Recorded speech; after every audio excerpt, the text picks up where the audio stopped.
पूरी दुनिया में एहतजाज करने की इजाजत होती है, लेकिन पाकिस्तान में एक डिक्टेटर माइंडसेट है जो कहता है नहीं, जो एहतजाज करेगा उसे कत्ल करो। हमने एहतजाज के बदले में कोई तहरीक कामयाब नहीं होने देनी। उसकी वजह यह है कि अगर ये एक मरतबा कामयाब हो गए तो ये रोजाना आएंगे और ये फिर कामयाब होकर अल्टीमेटली मिलिट्री एस्टेब्लिशमेंट के इक्तदार का सूरज गरूब कर देंगे। ये है असल प्रॉब्लम जेनजी से या एहतजाज करने वालों से। बहरहाल भारत जीत गया। मैं ये नहीं कहूंगा कि भारत के नौजवान जीते हैं, मैं ये नहीं कहूंगा वहां जेनजी जीती है।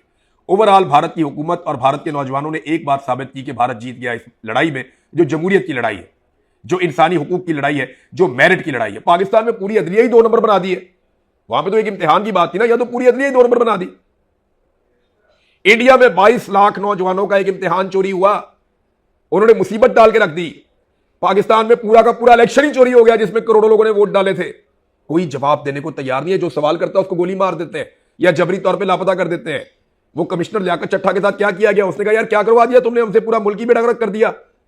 उसे पकड़ के कहते तन्हाई में डाल के उस आदमी को भी निशाने इबरत बना दिया। एक आदमी जिसे सबसे ज्यादा पाकिस्तानियों ने वोट दिए वो जेल की काल कोठरी में बंद पड़ा है। उसके बारे में कभी क्या रिपोर्ट आती है, कभी क्या रिपोर्ट आती है, लेकिन बंदूक के बलबूते पे, डंडे के बलबूते पे ये कंट्रोल कर रहे हैं। याद रखिएगा इनका अंजाम बहुत ही बुरा होगा। नरेंद्र मोदी अकलमंद था, उसे समझ आ गई कि इनसे बचना कैसे है, और वहां वो वोट से इक्तदार में आते हैं। ये तो बूट के साथ लटक के इक्तदार में आते हैं। तो जिस दिन अवाम ने ये बूट पकड़ के बाहर फेंक दिया ना, तो इनके पांव जलेंगे, क्योंकि इन्हें धूप की आदत ही नहीं है। इन्हें पता ही नहीं है कि मार क्या होती है और रिएक्शन क्या होता है।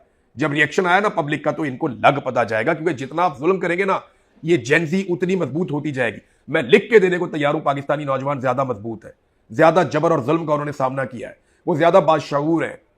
हमारी तहरीक के अंदर जो नौजवान है, पाकिस्तान के अंदर कोई भी तहरीक जब खड़ी होती है हम उन्हें देखते हैं वो ज्यादा बेहतर बात कर सकते हैं, लेकिन यहां जो फसायत का माहौल है वो नौजवानों को लगातार ट्रेंड कर रहा है।